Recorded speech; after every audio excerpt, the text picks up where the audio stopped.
What do you think? Should you just get over your husband's porn addiction? Hi, I'm Kirsten D. Samuel, Aftershock Recovery Method Coach. In today's video, we'll talk about this common question. I'll give you some helpful conversation starters to give your husband insight into the pain he's caused by viewing porn. But before we look at the conversation starters, do you think he gets it? Does your husband understand the absolute devastation his porn viewing has on you? I doubt it. I hear this so often. My husband doesn't get it. He watches porn and wonders why it upsets me. He flirts with other women in my presence and tells me I'm crazy. He doesn't get it. He wants me to just get over it. Now, there's a couple things going on there, and I want to unpack a couple of them really quickly, and we've talked about this in other videos. When he's flirting with another woman and tells you that you're imagining it, that's called gaslighting. That is a completely different issue than what we're talking about here today. But I know when Dave and I were going through the initial stages of this, Dave's conversation with his counselor is the one that woke him up to the fact that what he was doing really was wounding me to the core. After all, as he thought, and as I thought, it's his problem. And that's true. It is his problem. But you do have to deal with the fallout of this, the aftershocks of discovering his porn addiction. So when he dismisses your concern and makes you wonder, do you need to just get over it? I think you know the answer, and the answer that's best for both of you. No, he doesn't get it, and you don't need to just get over it. Statistics tell us that 60% of divorces cite pornography as the main reason for their separation. And here's another scary stat. Pornography use increases the infidelity rate in marriages by 300%. Ignoring the potential for an affair or divorce is not something to just get over. But right now, he sees it differently. You know, God created our men to have this incredible gift of compartmentalizing their lives into neat boxes. Women have more of a spaghetti bowl turned upside down processing system. When we try to untangle the spaghetti strands, it's messy and nearly impossible. For us women, all of life feels interconnected. Often I've asked God to give me one area that I could keep in a tidy box, but it hasn't happened to date. Dave and I joke about this contrast between men and women. He even has a shirt that says, "Don't bother me, I'm in my nothing box." One day, I'm going to swipe that shirt since I can't get the box. When a husband tells his wife to get over it already, he further wounds and betrays you. It's the husband who caused the wound by his choices to break his marriage vows. Denying that this action hurts you shows great emotional distancing, often a result of porn viewing, disrespect, and disconnect from relational normalcy. Unfortunately, these behaviors and thoughts are common for someone who watches porn. But there's good news in all this. There's hope. To overcome porn addiction, the addict must address the roots of their addiction. He needs to consider why he's seeking the porn and what's triggering his desires.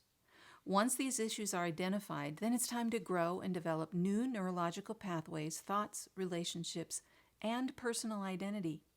You see, he has a choice and hope. Fortunately, now there are great resources to help men with porn addiction. I have a list of these resources in this week's blog over at kirstendsamuel.com. I hope you'll check them out. Yes, men and women are vastly different, but neither of you need porn to be happy. You won't get over the destruction it has in store for you, your relationship, your family, and maybe even your job if you continue to seek it out. So where do you start to talk with your husband about it? Here's a collection of ideas for where you might explain how you feel. Now, I know this is a difficult conversation, and it's one I suggest be had in the presence of an experienced neutral party. Dave and I had this conversation with our counselor. Those of us experienced in dealing with this can help, and most of us offer our services virtually, so you can be in the security of your own home. But having this conversation is vital because your marriage is worth it. So here's how you could start, and as you're talking with your husband.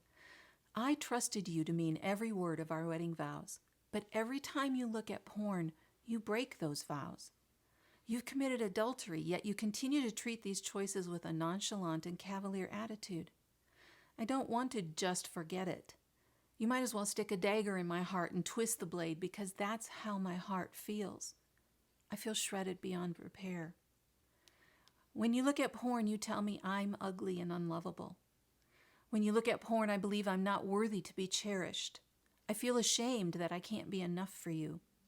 I feel unseen, worthless, and used. I feel like I don't matter. My confidence is shaken to the core of my being. It feels like I can't trust you. Who are you? I want a relationship with you, something I thought we had, but pornography will eventually take all of that away from us. I don't want to share you with another woman, fake or real. I hope you feel the same about me. We are meant for each other, not to be shared with someone else. Please choose our marriage and family instead of porn. I'll work hard to heal whether you choose me and our marriage or not, but I ask you to choose me and us. However, you need to choose what's most important to you. I hope you'll choose us. We make a great team. Remember when we met and all the great times that we've had together? More than anything, I want our marriage to succeed and thrive, because there's nothing separating us. I love you enough and respect me enough to draw this boundary for us. Now, as I said, this is a difficult situation and it's a difficult conversation. And I really do suggest that you have this in the presence of an experienced neutral third party. It is very important to have that unbiased person there to help you navigate through a conversation like this. But wives, I hear you. I know your pain. You're not crazy or alone, and you won't just get over it. But you have hope as well. You can begin to find hope and healing through my free resources and my Aftershock recovery method. My free videos on YouTube are striking a chord with women who felt they had no voice and no option other than get over it. And I'm thankful for that. But what most women need is to talk to someone about all of this. I offer safe, judgment-free, confidential group coaching and one-on-one coaching to help you stabilize and process the aftershocks, eventually arriving at your preferred future. You don't have to suffer in silence any longer. Please reach out. Hop on over to KirstenDSamuel.com.